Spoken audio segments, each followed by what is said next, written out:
Today, return to plan A for now, says the market, as new data swings.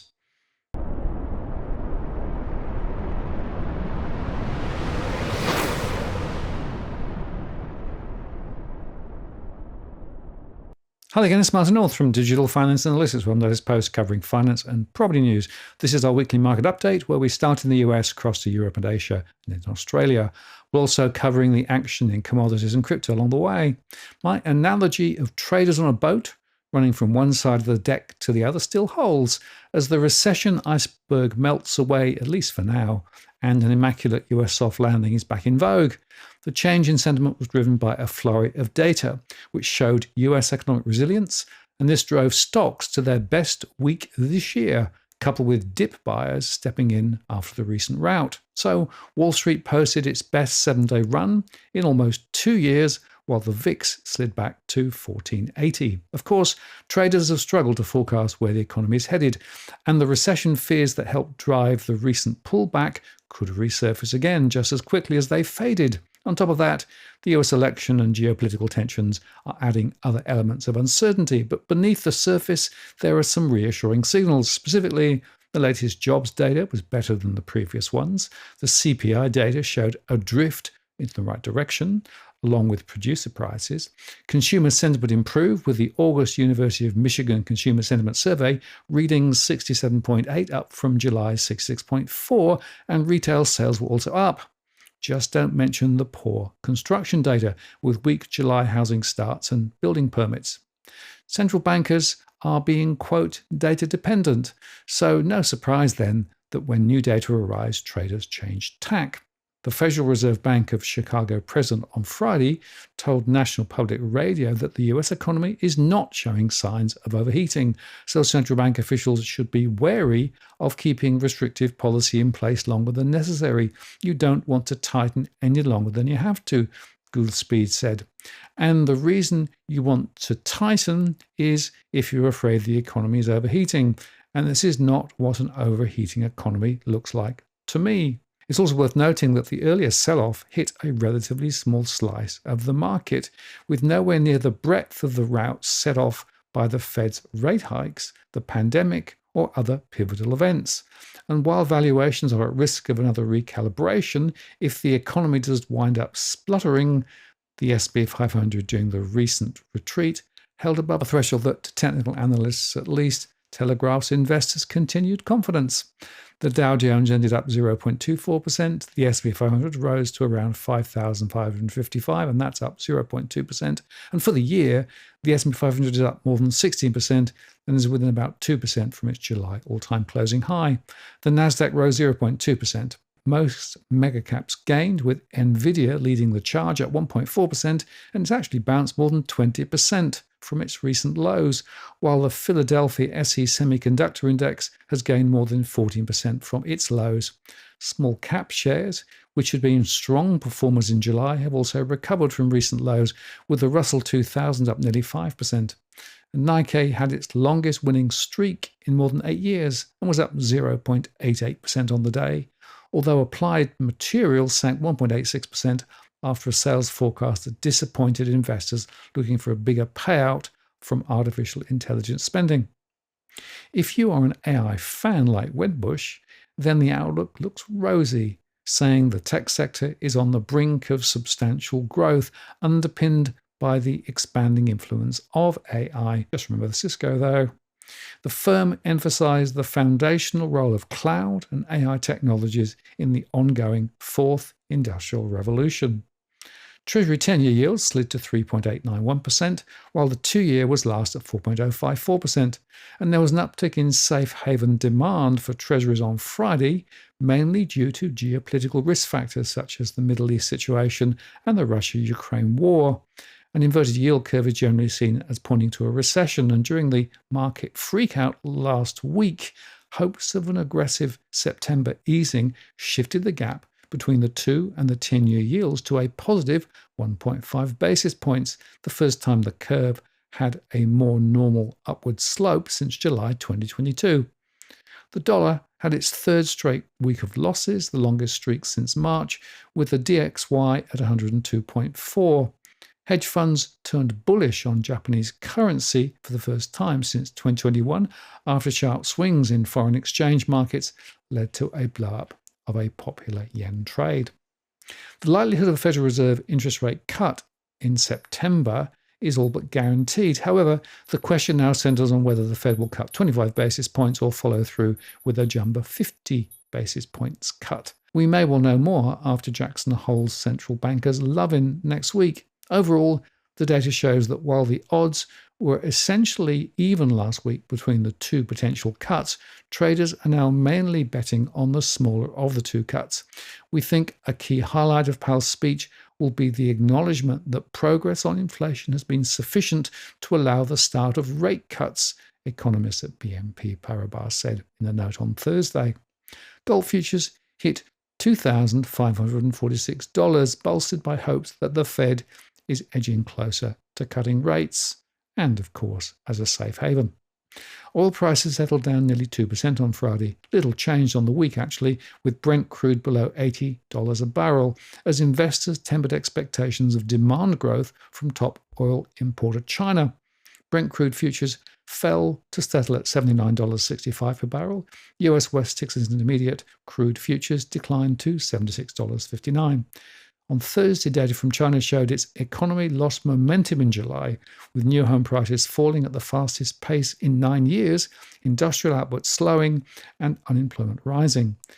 That has stoked worries among traders about a slump in demand from the top oil importer, where refineries sharply cut crude processing rates last month on tepid fuel demand. The Organization of the Petroleum Exporting Countries on Monday cut its forecast for this year's oil demand growth, citing softness in China. And the Paris-based International Energy Agency also cited weak demand in China when it slashed its 2025 forecast on Tuesday. Oil futures rallied at the start of the week as traders braced for retaliation by Iran against Israel over the slaying of a Hamas leader in Tehran last week. But some of that risk was priced out because Iran has not struck back yet. Provided the situation in the Middle East does not escalate further, the oil price is likely to tread water, Commerzbank analysts said. The natural gas market is currently facing a complex set of challenges that are shaping its outlook for the near future. Persistent supply threats, particularly from Russian sources, have continued to support elevated prices. However, despite those drivers, the sector's outlook remains clouded by several major obstacles. The combination of increased demand due to slower than anticipated global economic growth and moderate supply surpluses, as reflected in recent data, does not suggest huge price appreciation in the very short term, according to analysts. The natural gas market remains highly intricate, though, with various forces at play that could influence its direction in the coming months, actually up or down. European markets also did well this week, with the Pan-European Stoxx 600 index up 0.3% on the day, still hovering at its 2-week high and logging its best week since May the 6th. For the week, the index was up 2.4% and erased the losses seen in the past couple of weeks. The tech sector, which was one of the most affected by the recent rout, had its longest winning streak in more than 6 months. The DAX was at 18,300, while the CAC 40 in France was at 7,449.70.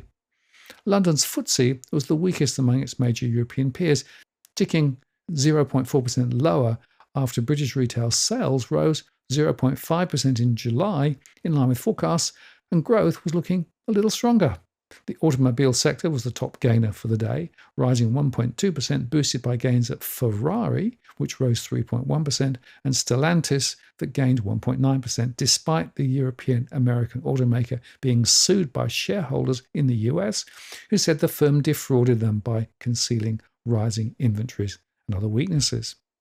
Analysis at Bank of America Securities maintains a very cautious stance on European equities and cyclical stocks versus defensive.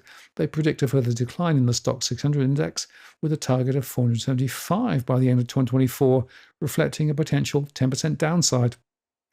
Most Asian stocks surged on Friday, tracking an overnight rally on Wall Street as strong US economic data helped quell fears of a recession, while bets on interest rate cuts still remained in play. Japan's Nikkei 225 and Topix indices were the best performers in Asia, rising 3.2% and 2.5% respectively. They were also the best performers in Asia this week. Both indices added more than 7%. as they rebounded from 4 straight weeks of steep losses, which also saw them enter a bear market.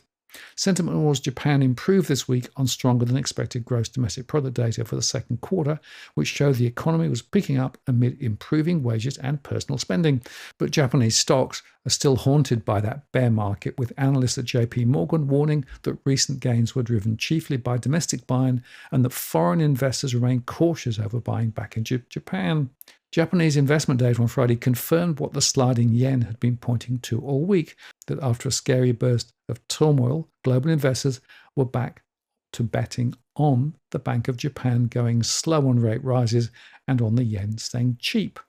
The yen has also been sliding steadily this week, ending its sharp rally in early August after the Bank of Japan's surprisingly hawkish tones on further rate rises, combined with US recession fears, to spark an aggressive unwinding of the yen financial carry trades. The yen was at 447.60 on Friday, far from the 38-year low struck last month, but equally well below the high of 141.675 yen hit on August the 5th. The sharp swings have continued to support high volatility, and such volatility usually derails carry trades. Hong Kong's Hang Seng Index rose 1.6%, buoyed by a nearly 8% surge in JD.com after the e-commerce retailer clocked much stronger than expected June quarter earnings, but was still, of course, way down from it late last year. Rival Alibaba Group rose 3.6%, even as its June quarter earnings missed estimates. The stock was boosted by speculation that Alibaba will upgrade its Hong Kong listing to make it eligible for buying by mainland Chinese investors later this month, which could attract a swathe of inflows for the stock through the southbound Stock Connect. But Chinese markets lagged as mixed economic readings from the country kept investors adverse to local stocks. The Shanghai Shenzhen CSI 300 and Shanghai Composite Indices both rose just 0.1%. Mainland Chinese stocks took little support from more pledges of stimulus from the People's Bank of China, and the central bank is set to decide on its benchmark loan prime rate next week after unexpectedly cutting the rate in July to boost growth. Several Chinese banks have been given new gold import quotas from the central bank, anticipating revived demand despite recent record prices. The new quotas, aimed at helping the People's Bank of China control how much bullion enters the world's leading consumer of the precious metal, were granted in August after a 2-month pause, largely due to slower physical demand in the wake of a bullish market. Spot gold has gained 21% so far this year, having hit successive record highs, striking a peak of $2,500 per ounce. Strong Chinese buying was a key factor in bullion's March to April rally, and if demand picks up again, it could further boost prices, according to analysts. China's central bank held back on buying gold for its reserves for a third straight month in July, though, and gold holdings stood at 72.8 million fine troy ounces at the end of last month. The PBOC was the world's largest single buyer of gold in 2023, with net purchases of 7.23 million ounces, according to the World Gold Council. South Korea's Kospi surged 1.8% in catch-up trade on Friday, and India's Nifty 50 index was up 1.65% after a holiday on Thursday. In Australia, shares notched their 6th straight session of gains on Friday as investors took confidence that the US economy would avoid a recession, supporting the earnings outlook. On Friday, the ASX 200 rose 1.3% to 7,971.1 points. For the week, the index jumped 2.4% as profits broadly delivered on expectations and bond yields eased. National Australia Bank rose 1.5% to $36.48 after it posted a third quarter cash profit of $1.75 billion, in line with analysts' forecasts. It appears that NAB has sharpened its Australian home loan pricing over the past month to deal with mortgage market share loss, so there may be some net interest margin pressure to come from this over the next 6 months, said analysts at Evans and Partners. The element of increasing concern is asset quality. Despite the bad debt charge being lower than expected, there continues to be broad-based deterioration in the business lending portfolios, they said. Certainly, delinquent loans at National Australia Bank jumped higher in the June quarter as the highest interest rate in a decade and persistent inflation creates a challenging environment for borrowers.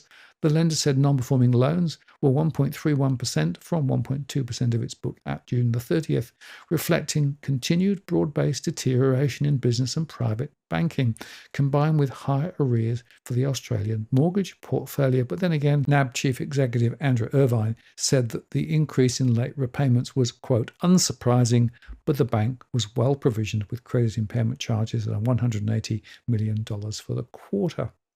CBA, ANZ and Westpac were also higher, clawing back towards recent highs actually, despite the RBA's assertion that there will be no rate cuts this year. See my show where I pulled apart the governor's comments to the House Economics Committee last Friday.